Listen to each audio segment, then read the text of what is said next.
मैं तो चाहता था कि वहाँ योगी मॉडल लागू हो, क्योंकि अभी कुछ दिन पहले गाजियाबाद में एक ऐसा ही कांड हुआ था जहाँ पर योगी जी ने तुरंत एक्शन लेते हुए डिटरेंट जो पनिशमेंट की पॉलिसी है उसको अपनाया था। और ऐसा ही होना चाहिए, क्योंकि समाज में तभी एक ऐसा मैसेज आएगा जिससे कि कभी कोई किसी की हत्या करने से पहले 100 बार सोचेगा। पूरे देश में मुस्लिम समुदाय को बदनाम करने के लिए उत्तम नगर की ये घटना बहुत काफ़ी है और पूरे मुस्लिम समुदाय के ऊपर ये काला धब्बा लगा दिया गया उत्तम नगर के कुछ मुस्लिम लोगों के द्वारा। और मैं इस बात से खुशी हूँ कि कम से कम सोशल मीडिया पे ही सही कुछ मुस्लिम सामने आकर बोल भी रहे हैं कि बहुत ही निंदनीय घटना है और ऐसी घटना नहीं होनी चाहिए। मैं मानता हूं कि पूरे कंप्लीट घर को ध्वस्त करना चाहिए। जो शामिल हैं एक एक आदमी को आइडेंटिफाई करके जुर्माना वसूल प्रॉपर करना चाहिए, जिससे कि हो जाए कानून का राज क्लियर हो पाए। क्योंकि अभी जो है कुछ छोटी सी भी चीज़ों से लोगों को वो हो जा रहा है कि बहुत गलत। मैं मानता हूं कि हिंदू और मुस्लिम एकता अब रही नहीं, वो सिर्फ कहने की बात है।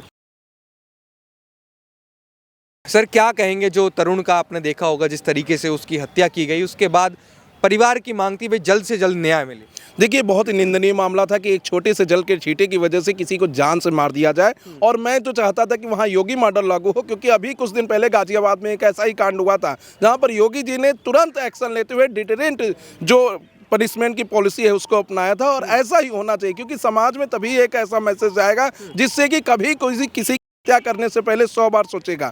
दूसरी बात मैं कहना चाहता हूं कि वो तमाम लोग जो शांतिप्रिय समुदाय से आते हैं उनको एक बात सोचना चाहिए, 40 में से एक आदमी तो ऐसा होना चाहिए था जो कहता कि नहीं इसको मत मारो। बच्चे से लेके बूढ़े से लेके औरत से लेके आदमी से लेके सब उस व्यक्ति को मार रहे थे सिर्फ इसलिए क्योंकि वो उस परिवार से बिलोंग कर रहा था। जबकि जब मैटर हुआ था, जब दोनों के बीच झगड़े हुए थे, तब वो वहां पे था भी नहीं। तो कहीं ना कहीं आज लोग जो संविधान की दुहाई दे रहे हैं, कई लोग बुर्का नसी लोग आके मीडिया में बोल रहे हैं कि हमें कानून के द्वारा नहीं देखा जा रहा है, संविधान के द्वारा नहीं देखा जा रहा है, हमारे साथ अन्याय हुआ है। उस दिन वो लोग कहां पर थे? अगर किसी के ऊपर किसी ने जानबूझकर भी रंग फेंक दिया और उनके धर्म खतरे में आ गए तो उसके लिए पुलिस है, कानून है, कोर्ट है। आप वहां पर जाते, एक बार उनसे बोलते, जो संविधान की बात आज आप कर रहे हैं वो संविधान की बात उसी समय कर लिए होते। आज पूरे देश में मुस्लिम समुदाय को बदनाम करने के लिए उत्तम नगर की ये घटना बहुत काफी है और पूरे मुस्लिम समुदाय के ऊपर ये काला धब्बा लगा दिया गया उत्तम नगर के कुछ मुस्लिम लोगों के द्वारा।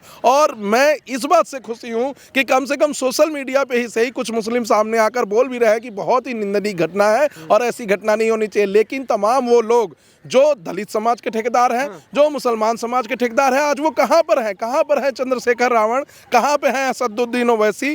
कहां पर है मुस्लिम समुदाय के धर्म के लोग जो उत्तर प्रदेश में छोटा सा कोई मुकदमा हो जाता है तो वो आ जाते हैं सामने, डपली लेकर पीटने लगते हैं जेएनयू के अंदर? आज वो लोग कहां हैं? मैं पूछना चाहता हूं। तीसरी बात मैं कहूंगा कि जो सरकार ने बुलडोजर एक्शन लिया है, मेरा मानना है, मेरी नज़र में वो बहुत ही कम लिया है और ऐसा नहीं करना चाहिए था। अगर आप बुलडोजर लेके गए थे तो जितना उनका इंक्रोचमेंट में है सबको गिराना चाहिए था। सिर्फ लोगों को दिखाने के लिए, वोट लेने के लिए ऐसा काम नहीं करना चाहिए था। एक्शन पूरी तरीके से लेना चाहिए था। शुरुआती दिनों में अगर हिंदू संगठन के लोग जाकर वहां पे धरना नहीं देते तो इन्हीं लोगों को जेल में भी बंद किया जाता, इन्हीं लोगों के ऊपर कार्रवाई भी होती था उनके परिवार के ऊपर, और आगे चलकर हो सकता है कि इन्हीं को दोषी भी बना दिया जाता है इस केस में। तो कहीं ना कहीं अभी भी पूरा न्याय नहीं हुआ है।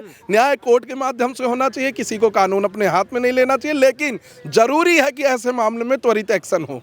तो ये भी तो बात कह रहे हैं कि अगर बुलडोजर ही चलेगा तो फिर कोर्ट क्यों है? कोर्ट को बंद कर दीजिए, ताला लगा दीजिए। तो फिर हत्या ही करना है तो फिर कोर्ट क्यों है? कोर्ट को बंद कर दीजिए, ताला लगा दीजिए। अगर बुलडोजर से दिक्कत है, आप एक निर्जीव चीज के लिए रो रहे हैं, एक सजीव 25 साल के बच्चे को आपने जिंदा मार दिया, उसके लिए आपके कोई संवेदना नहीं है। आप वीडियो में आके, मीडिया पर आके कह रहे हैं कि ये तो एक छोटी सी घटना थी। क्या किसी के घर का चिराग को बुझा देना एक छोटी सी घटना है? घर टूटेगा फिर से बन जाएगा। क्या वो लड़का वापस आ सकता है आज के समय में? और माफी मांगने के बावजूद, बार बार कहने के बावजूद महिलाओं तक को पीटा गया है तरुण के घर को। तो कैसे हम मान लें कि ये छोटी सी घटना है? ये छोटी सी घटना नहीं है। एक धर्म विशेष का कहीं ना कहीं आतंकित हो जाना, और सिर्फ इसलिए आतंकित हो जाना कि वो एक विशेष समुदाय से थी, उनके समुदाय में रंग नहीं खेला जाता था और वो रंग खेलने के लिए उनके समुदाय में उनके अल्लाह ने मना किया है, इसलिए हो जाना ये गलत था। और आप जब इतिहास पढ़ेंगे तो कई सारे मुगल ऐसे राजा हैं जो होली का आयोजन करवाते थे, रंग बंटवाते थे। आज भी देखिए तो होली के आयोजन में रंगों की बिक्री कौन कर रहा है? ज़्यादातर मुसलमान लोग कर रहे हैं, उनका ये बिजनेस है, तो फिर इसको भी बंद कर दीजिए।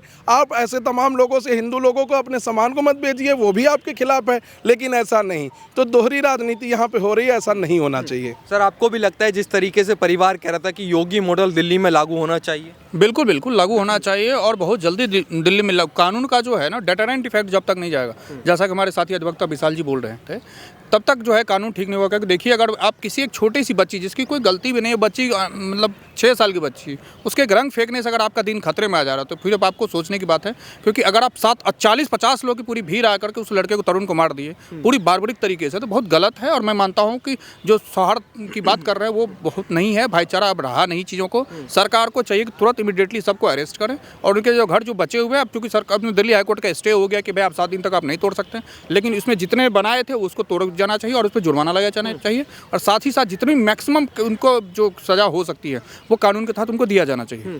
तो मतलब आप मांग करते हैं, जैसे कि अभी आपने देखा होगा जब वो बुलडोजर अपराधियों के घर पे चल रहा था, तो लोग कह रहे थे कि इस घर को पूरा तोड़ा जाए, ना कि ये छज्जे तोड़कर कोई कार्रवाई नहीं मानी देखिए, जब तक, वही मैं कह रहा हूँ, पूरा तोड़ना चाहिए और जब तक कानून का वही डर नहीं होगा। अब देखिए, अब उसमें महिला विक्टिम कार्ड खेल देख नहीं चाहिए, हमारे वो तोड़े जा रहे हैं। कुछ वामपंथियों लोग कह रहे हैं कि अब जो मुस्लिम के घर में अब चोरी हो रही है, सारी चीज़ तो गलत है, आरोप है। और कहीं ना कहीं मेरा मानना है कि आप जो अगर लड़की वो कर ही दी थी, रंग फेंकी दी थी, उसके लिए आप थाने में जाते। अब आप तब कानून का हाथ में ले लिए। अब जब प्रशासन अपने कानून को अपने हाथ में ले रहा है, पर कानून सम्मत कार्रवाई कर रहा है, तो फिर आप करें मेरे घर तोड़े जा रहे हैं। मैं मानता हूँ कि पूरे कंप्लीट घर को ध्वस्त करना चाहिए। जो शामिल हैं, एक आदमी को आइडेंटिफाई करके जुर्माना वसूल प्रॉपर करना चाहिए, जिससे कि हो जाए कानून का राज क्लियर हो पाए। क्योंकि अभी जो है कुछ छोटी सी भी चीज़ों से लोगों को वो हो जा रहा है कि बहुत गलत। मैं मानता हूँ कि हिंदू और मुस्लिम एकता अब रही नहीं, वो सिर्फ कहने की बात है। आरोप तो ये भी लग रहे हैं कि तरुण जो है वो कई लोगों को लेकर आया था उस मुस्लिम परिवार को मारने के लिए। नहीं, ऐसा आरोप नहीं है। और ये जो भी आरोप है वो आरोप आधारहीन है। इस टाइप का अगर कोई वीडियो हो तो वो लोग पेश करें, देखें। अब कहने भर से नहीं हो जाता है,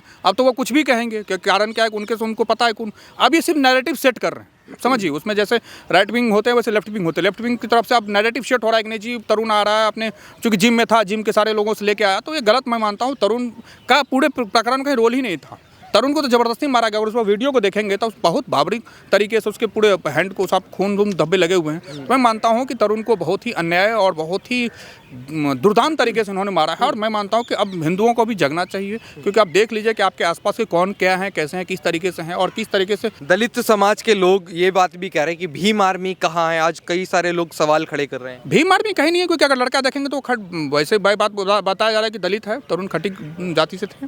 वो मैं मानता हूँ कि चंद्रशेखर रावत से लेकर जितने दलित नेता है, उदित राज, सब लोग कहाँ है, किसी का कोई सिंगल बयान तक नहीं। बहुत ही वो है। और दलित और उनको समझना चाहिए कि उनके नेता कहाँ पे हैं। अगर उनके ही बच्चे का एक का इस तरीके से बर्बरतापूर्ण हत्या हो रही है तो किस तरीके से, क्यों गलत। मैं मानता हूँ कि दलित जो नेता है वो सिर्फ राजनीति करते, दलित और मुस्लिम की, वो इनके लिए नहीं आएंगे और उनको अपनी राजनीतिक सोटी में उनको वोट बैंक की चिंता है। तो मैं मानता हूँ कि इसलिए वो जो है इस तरीके से, उनका कोई बयान अभी तक नहीं आया, ना उनके कोई मिलने गया उनके घर में। तो ये बहुत ही गलत है।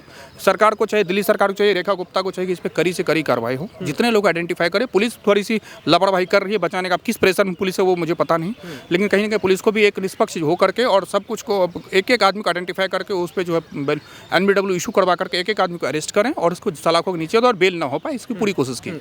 शोएब जमाई ने कहा है कि तरुण की जो हत्या हुई है वो सेल्फ डिफेंस के कारण हुई है। मतलब वे लोग अपने आप को बचाव कर रहे थे क्योंकि तरुण जो है वो जिम से लड़के लेकर आया था। शोएब जमाई मूर्ख नेता है और ऐसे मूर्खों के लिए मैं जवाब देना सही नहीं समझता। दूसरी बात, आज पूरा देश देख रहा है, पूरी वीडियो है, कैसे नाराए तकबीर का नारा लगाकर तरुण को मारा गया और 40 लोगों ने सरिये से, ईंटे से, पत्थर से उसको मारा है। सारा वीडियो, अगर वीडियो प्रूफ हो जाएगा तो क्या शोएब जमाई इस बयान के लिए माफ़ी मांगेंगे? तो ऐसे मूर्ख लोगों का बयान मैं नहीं मानता कि समाज में आना चाहिए। और मैं सोचता हूँ कि इतने बुद्धिमान होते हैं पत्रकार बंधु, ऐसे मूर्ख लोगों को कवर की क्यों करते हैं, जो समाज में ऐसी हीनता फैलाने के लिए, आपस में लड़ाने के लिए सिर्फ बयान देते हैं। अरे एक बार यह देखने को बयान आ रहा है कि महिला कह रही कि ये तो बहुत छोटी सी बात थी कि किसी की हत्या हो गई, कोई कह रहा है कि नहीं हमने हत्या नहीं किया, सेल्फ डिफेंस किया। तो सेल्फ डिफेंस में कहाँ MLC हुआ है, किस जाके मेडिकल में MLC हुआ है, कहाँ चोट लगी है, कौन से थाने में आपने जाके FIR कराया? कहीं कोई सेल्फ डिफेंस नहीं था। ये लोग जानबूझकर मारे हैं और मारते मारते उसकी जान ले लिए, उसके घर वाले चिल्लाते रह गए, चीखते रह गए। उस बच्चे के लिए जिसके लिए पूरे परिवार ने जाकर उस मुस्लिम महिला से माफ़ी मांग चुका था, आज शोएब जुमई जैसे नेता उसका डिफेंड कर रहे हैं। तो ऐसा नहीं होना चाहिए। मुझे लगता है कि एक समाज के तौर पर सबको आगे आना चाहिए, चाहे वो हिंदू समाज से हो, चाहे मुस्लिम समाज से हो। तरूण के लिए न्याय मांगना चाहिए। अगर आज न्याय नहीं स्थापित हो पाया तो जो लोग रोते हैं कि हम तो जमहूरियत स्थापित कर रहे हैं, हम तो गंगा जमनी तहजीब स्थापित कर रहे हैं, तो वो फिर कहाँ से हो पाएगा। अगर गंगा जमनी तहजीब आप स्थापित करना चाहते हैं तो यही सही समय है। आइए उन तमाम लोगों के खिलाफ जो तो तरुण के जो है क्या है बोलिए। आप नहीं बोलेंगे क्योंकि आपको गंगा जमनी तहजीब से नहीं, तो आप कैसे गंगा जमनी तहजीब निभा पाएंगे। ऐसे लोगों से मेरा बस एक कहना है कि आप कभी भी अपने अंदर अल्लाह के द्वारा दिए गए बयानों को सोच के झांक के देखिए। अगर उस पर भी कायम कर दिए तो आप न्याय के प्रति खड़े होंगे, न कि ऐसे बयानों के साथ खड़े होंगे।